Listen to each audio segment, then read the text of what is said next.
Hi,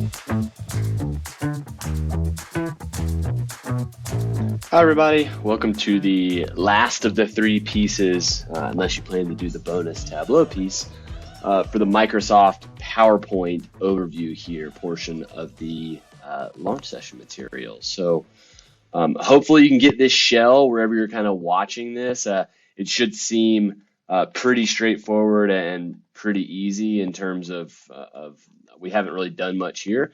That's what this video is for. So I'll try and go down this list and note that there are, again, hundreds of other features that I could show you, but I want you to leverage the the things that you've seen in Word and Excel when you're kind of thinking about this, because most of the toolbars are the same. And a lot of times I'm kind of thinking to myself, like, well, I know I can do this in Excel, or I know I can do this in Word, or I work in Outlook a lot too. Like I do this Outlook. How can I do that in PowerPoint? And I want you to think across that, because again, the programs are all Microsoft. So a lot of the functionality is very similar. So things like, well, this first piece where all we're doing is reviewing the program and common ribbons. So a lot of the time I work on the Home tab. I think most of the stuff that we kind of use is here, or that we use most often, but things get lost in these other ones that are very, very useful, that I want to at least bring your attention to, just so we can kind of make sure we're on the same page. And just like the other program where you just kind of saw, or other programs, other toolbars will pop up. So like once I'm in this text box here, the shape format kind of pops up. So same thing like when we were working with the equation editor or a pivot table, like things like that, same kind of thing happens sort of there. And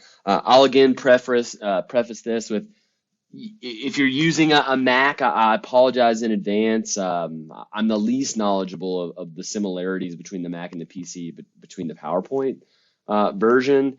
But most of the time when we've delivered this, things are pretty similar. You may have to do maybe a little bit more clicking, things like that. But honestly, I found that Macs actually, for things like that are visual, like even Word and PowerPoint, they're actually a little bit better. They're a little bit more user-friendly, or more efficient, I think. And maybe you think completely opposite. But we'll see as we kind of go through here. So again, most of the time I'll be working on the Home tab, and I'll be sure to kind of preface this as we go across. The record feature has become huge ever since the pandemic.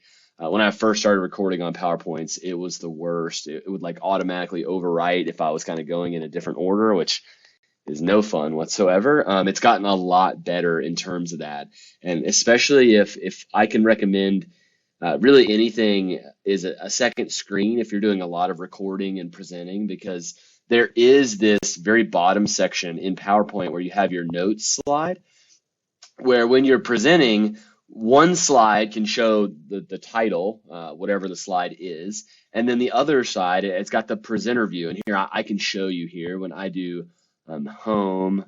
Let's see where I want to do actually view, and that's not true. Home. Oh, slideshow. See, I'm still getting comfortable with all this. So I'm going to go, if I want to show this to someone or something like that, and again, hopefully you know this is meant to be more of an intermediate one, but you do something like from the beginning. Well, so right now you're seeing what the audience would see, but on my other screen, I'm seeing a display, a different overview. So I'll switch so you can see. So I'll swap, and now this is what you'd see. So it gives you a lot in terms of like what you're about to see on the next slide.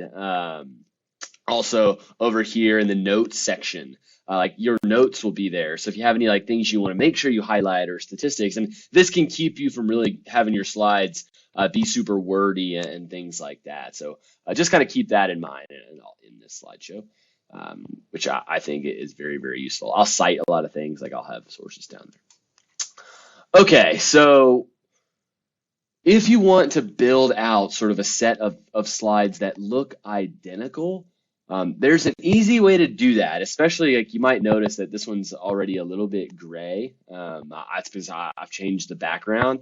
And in the past, I've seen a lot of students they go through every slide and they have to do that. And I'm like, no, you don't have to do that. And same thing with like if you have like a bullet that's out of line, or you want to set things like a standard font, like I'll see them changing those things along every slide. I was like, wow, like we got to get you using the slide master. And so it is kind of hidden. It's hidden on this view tab up here, and you should see slide master. And it starts all the way down here, which I've made a lot of mistakes by starting to click on here. But what you want to do is when it pops up, go up to the very top, and then this is the parent slide, I believe is the proper terminology for it, where anything you change on this will then change on every single slide that you then create based upon that. And it's not going forward. So if you update it here, you'll notice that it'll change everything that's already been done there. And like I work for, again, Arizona. So maybe if I wanted to create like a branded Arizona thing, I might get an Arizona one and put it like, well, let's go ahead and do that. I'm gonna get out of the slide master and I'm gonna insert an image. So this is, I don't know, an extra little thing. So insert, and it has shapes, it has smart art, it has model, it has things like that. I like pictures because there's some on your device if you have them. There's some stock images. You can also search online. So I'm just gonna jump online and I'm gonna type like something like, I don't know, let's do University of Arizona. And hopefully there's one that I like. I really like this logo, even though I've downloaded it before and it's kind of pixelated, which can be frustrating. But I'll go ahead and do that. I'll insert. And it has this like sometimes where the photo is and stuff like that. Please make sure you're not kind of like stealing stuff or at least citing it. A lot of times what I'll do is I'll take this, I'll cut it, so Control X, and I'll make sure I put it in the notes so I can see it. But I don't actually want it here. So I'm going to cut this, Control or Command X.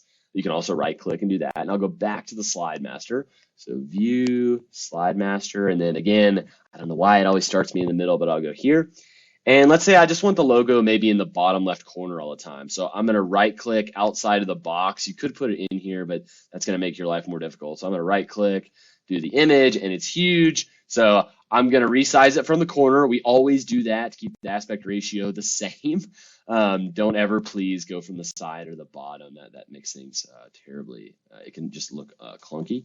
And then I'll put it down here. And note that there are spots for like a footer, a date, and page number. You have to actually turn all those on. I can show you how to do that here in a little bit. But let's say I want it here, and note that when you're working with a picture, it has these formats. I kind of like, and this is all personal preference for you, like I kind of like this one where it's like, it looks kind of like it's fading into the back. And then if you want to make sure the text always comes over top of this, what I'm going to do is I'm going to right click it, and you should see an option to send to back. And so you'll send it all the way back there, and now you'll note that this text box is right over top of that. And now I'm going to close and just show you what's done. You can kind of see down in these sort of sibling slides, I believe is what they're called, what's happened. But if I close this now, I go, and it's in the exact same position on the every single slide. Like how amazing is that, rather than like copying and pasting and like hoping the position is exactly the same. Other things you can do in the slide master, again, just to make things consistent, right? To make sure you understand, or you can set this up before you do anything. That way you know everything else is identical. So note that like here are the levels of the primary bullets. If you only wanted to like even just change it on the type of slide that you insert, you could do it down on these slides, but most of the time I'll do something like this. I don't like that it starts with a bullet, so I would delete back. Oh, well, what's going on here? I don't want this to start on a bullet. So of course it's being a little bit clunky. Yeah, I'll do something like this. And then maybe you don't want these to all be the same type. And so maybe on the third level, I'll go to the home tab and change the bullet to be like, well, maybe I like this one to be a light circle. And then maybe I want this one to be a square or something like that, just so it's a little bit different. You can do custom ones and things like that. You can change the font size. You can change it so like this is always bold, or maybe you want this to be bold and this not to be bold, something like that. You can change the font of everything. So I'll do another Eller one. So I like the light blue, or the navy blue with the white text. So I could do something like insert, I'm going to do a shape as kind of like a background thing. So I'm going to draw a rectangle. There are a lot of ways to do this, but this is the way I like. So I'm going to start, and I'm just going to get it to where I kind of like it. So I like it kind of like this. and then I'll drag it across, something that you like, it doesn't matter. And then the shape format pops up. So I'm gonna fill it so that it's navy blue. You can use, if you're like working off a website and you wanna like match colors, you could do shape fill and you could do an eyedropper. I think this is in a little bit of a different spot than for Max, but hopefully it's there, or you may have to do more colors or something like that. But then eyedropper, and then I want to make sure it, maybe if I wanted it red, I could just highlight over the Arizona red in this picture, and it doesn't have to be here. You can go like a website or something like that, but then I'm guaranteed that it matches. And I actually want it to be blue, so I'm gonna do shape fill, eyedropper, and then I'll go over the navy blue, click it, and then I'm 100% certain that it matches. Note that the outline is always in the same color, that little light blue. I'm sure you can change that stock. I should look into that, but it's saved under recent colors what you did, so I'll do that. So then I'm going to move this up. I want this to be kind of my banner across all the slides, so maybe I put it seems like right here. Then I have, again, I want to send it to the back, so I'm going to right click, send to back. And then I'm going to move my text box up here, maybe make it a little more condensed. Maybe I always want them to be centered, so I could go to the Home tab and then center, and then click on all the font. I'll make it white, something like that. Maybe I want it bold always as well.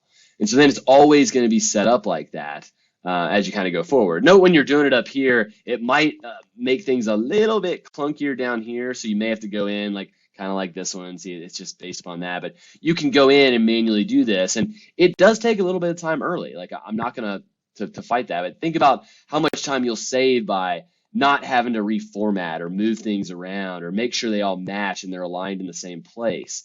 And so I highly recommend if you can, because in the long run, it will save you a lot of time. And I'll do something like this. Then again, you have to make sure you close. So you can close out here, and then all of them are now like that. So they're all consistent. It just looks very, very clean. And note, this text is bold, and then if I hit enter and I want to start a bulleted list, right, this shouldn't be bold. It still is. So if I go back into the slide master, it does have it there as kind of the, let's see, let me try and do this, something like, see, I made that common mistake. I'm working in the middle. I shouldn't do that. I should go up here.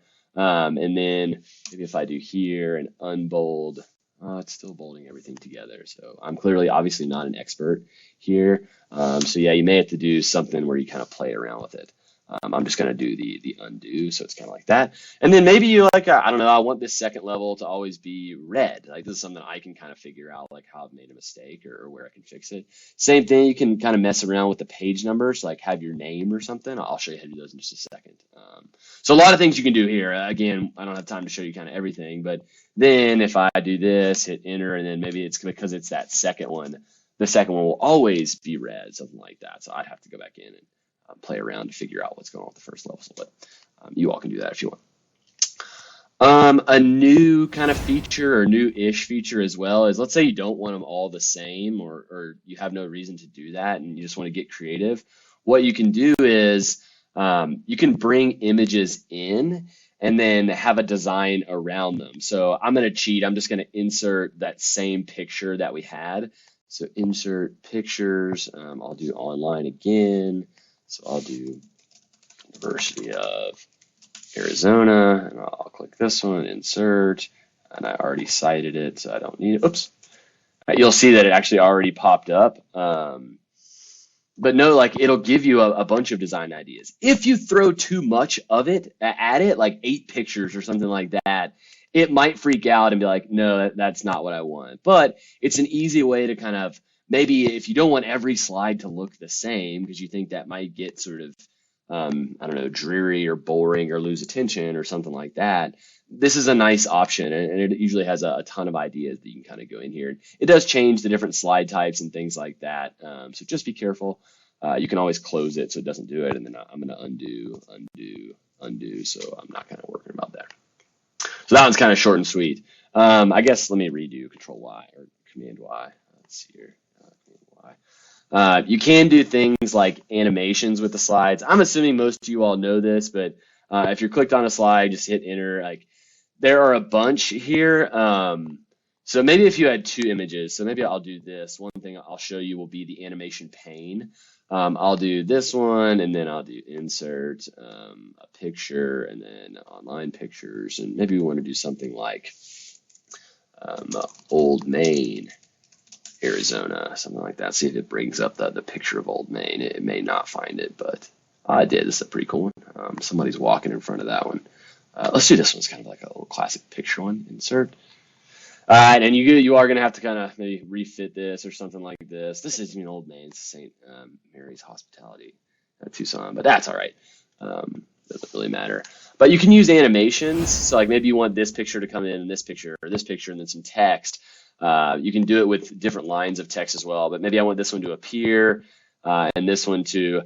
I highly recommend if you're doing a professional presentation, avoid all of the crazy ones unless it's like I don't know, like.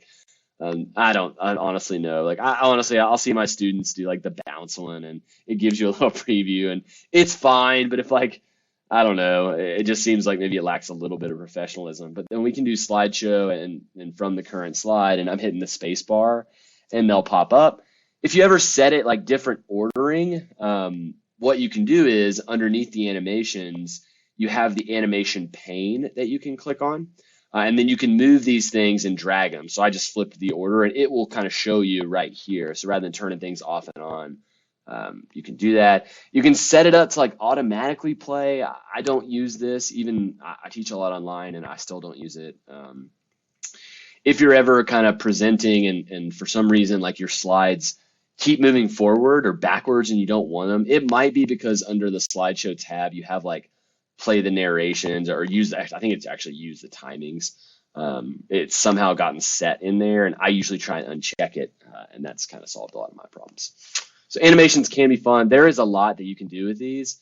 You can do multiple ones. So like you can have it enter and then exit.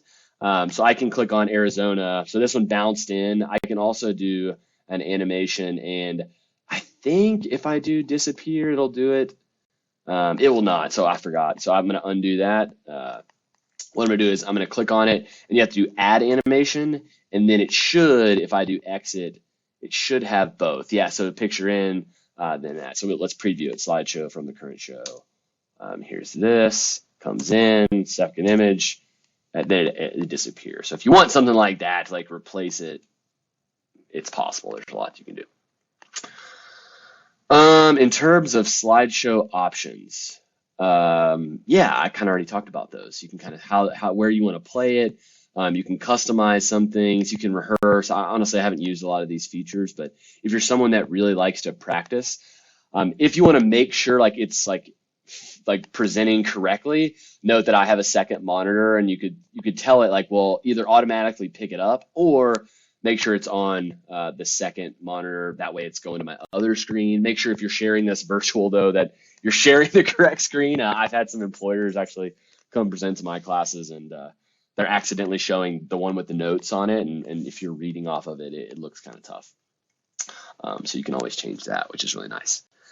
Okay, the last piece, there's actually two pieces to this, would be the sections kind of piece. So I like to, again, be able to kind of collapse things when I'm done with them. It's sort of similar to styles as you go through the word training, but I think it just helps me organize things, and it allows me to do something interesting at the end that a lot of things that a lot of people haven't seen. So what I typically do is I'll go to the Home tab. I'm sure there's one under Insert as well, because there's 1,000 things you can do here, but I always go from the Home tab, and then down here you should have this section option, and because this doesn't have any, you only have one option, add a section. So I'm going to add this section and say this may be like intro, team, and agenda. Like those, I think, and everything is in this right now until I create another one. But here, like maybe I want to do, I don't know, industry synopsis and data together. So I might do a section, and then I'll add section. You could collapse and expand or remove, which we don't want to do. We'll do add, but we'll do something like industry and data. And again, no one sees this but you. But then what it allows you to do, so up here, once I'm like done with these slides, what I can do is I can either right click and collapse. I honestly, I think it's easier just to click, right? Just click and then, oh, now I'm going to go work on the industry and data section. And I'll do this early, again, before I kind of build anything out. So I kind of have an overview. So I'm going to add maybe two more. So I'll do, you can also, I believe, right click and do add section. So again, just like Excel, Word, a lot of ways to do things. So I'll do something like, I don't know, analysis and key insights. And you can do rename. And then I'm going to do something like appendix. So I'll do section, add section. I'll do appendix and summary, which I think is really nice. So the summary, note I don't have a text box here because you could and then just delete it. But what you want to do is, let's say you get to the end of the slides and it's one of those presentations where maybe you have some figures or they're in the appendix, or we hold all the questions till the end and someone asks about a particular section. And rather than having to like manually go back and forth, what you can do is if you go to this insert tab, and it's terribly named, right? Because when you see Zoom, most people are like, well, are we going to jump on Zoom and do virtual, especially now that we've had that pandemic? But what it really is it allows you to kind of jump to slides in a more creative way. And I've seen people honestly present entirely from just a general screen using the Zoom feature. And so there are three options. You can use a summary Zoom, a section Zoom, so where each of our sections, or you can pick from individual slides. So I don't typically use the summary one. It comes with some stock ones checked, I believe that, but it gives you the option of all the slides. You can keep the unused sections in your presentation, or you can uncheck it, like maybe it's like an appendix or something like that, but it shows you kind of how these things are linked with a little bar here. So I'll do keep the unused in the presentation, and then do insert, and it kind of comes like this, and this one actually sets up really nice. But what you can do is, and it doesn't work when you're on this just general thing, but it shows you those big slides that you selected, and you can title it or not. But to show you what it can actually do is you have to go into slideshow mode, and so go to slideshow and go from the current slide. And now when you hover over these, it has the hand, and I can go automatically to it. So watch, I'll click on this one and it zooms in and goes to that. And then I'll use the space bar and it kind of goes through the different ones. And then once it's done with that section, it kicks back. And so, okay, now let's go to the industry synopsis, and then we'll go through and it talks about those slides and comes back. And then I'm just hitting the space bar, and so you don't have to click it. So if you think that's a little bit nicer than an agenda or something like that, you can use it. So I think that's really, really cool. Again, you can undo that and then do insert zoom, and then you could do the slide zoom. I like sections because I think that makes the most sense. Note that then it only shows you the sections, and you insert, and it doesn't show you nearly as nice. So they come like this, and you can kind of like, where do I want my first one? Well, I kind of want it there, and then you've got to click off, and you've got to kind of drag and kind of move things around, which I don't love that one as much. But then if you do slideshow from the current slide, you can. It doesn't do it in order, but so you can click, and then I'm using the space bar, and it goes all the way then through that section and then comes back. But it does come at the end, so this slide would actually probably need to be at the future or at the beginning. So a lot of ways to kind of use it. The last thing I'll show you is the last thing I covered in person, and it honestly just hit me. And this works in Word and PowerPoint and things like that. That I've seen is, what if I want to move all four of these, but I don't want to like hold shift and click, or maybe I have like a graph or something, I want to move them together. So what you can do is when you're working with things, and maybe if you get it how you like it, you can group them. And I've had to learn this feature a couple times because I keep forgetting where it's at. But if you select, let's say I want to select, I don't know, there's these two, and I want to keep the spacing, all that stuff. I think I can right click, let me check here.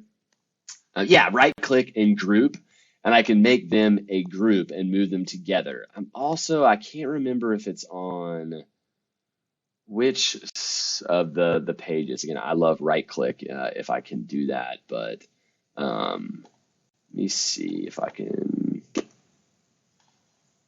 Yeah, I don't know. So I'm gonna go with right click, and then hopefully you all are smarter than I am. And you can go through. I know it's up here. It's gonna frustrate me when I'm done filming this. I'll probably jump back in and look it up. But we'll just right click and group, and you can group them. And then now when you move, oh, Control Z, sorry, Control Z. You can't be clicked on one of the images. You got to click on the actual group icon. All right, so notice now how I'm doing that. And then I can go to one of the corners and I can move them together. So it shows me that as a group. You can still move them individually if you're not careful. It does change the outline of the group. So do be careful there, but it is nice because like then you can resize all the images kind of the same way and they're always lined up rather than doing one or the other. And I'm just doing undo. Yeah, so I think that's it. It's going to be the shortest one of all of them just because a lot of the things I've already shown you, you can keep doing it in here. You can play around with the different layouts. You can do new slides. You can get multiple themes in here as well. So if you're like, for some reason, jumping back and forth, I probably wouldn't recommend that. I'd probably do different ones. But yeah, I hope this was useful. Please let me know if you have any questions and best of luck. And if people are interested in the Tableau piece, you can spend some time working through this data. It's probably the most relevant with the Excel one, but you can download it. We've got some tutorials that use that same data. So if you want to learn some data viz or even just build your skills on those things, feel free to go right ahead. Hopefully we've added at least a little bit of value, and yeah, have a great day.